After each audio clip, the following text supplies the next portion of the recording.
নিজের পরকীয়া ঢাকতে নিজের স্বামীকেই জেলের ঘানি টানাতে চেয়েছিলেন এই মহিলা, কিন্তু শেষ রক্ষা হলো না। ডোমজুড়ের 5 নম্বর লেনের সেই অন্ধকার ঘর থেকে যখন এই মহিলার নিথর দেহ উদ্ধার হলো, তখন বেরিয়ে এলো বিশ্বাসঘাতকতার এক হাড়হিম করা নোংরা গল্প।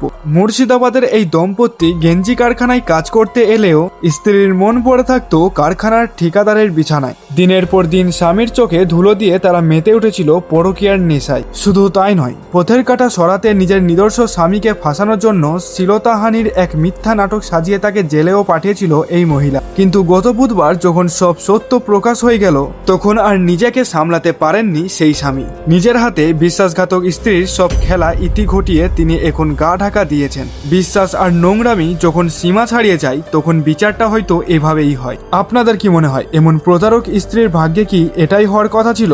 স্বামী যা করেছে তাকে আপনারা ঠিক মনে করেন? এরকম অজানা তথ্য জানতে সাবস্ক্রাইব করুন।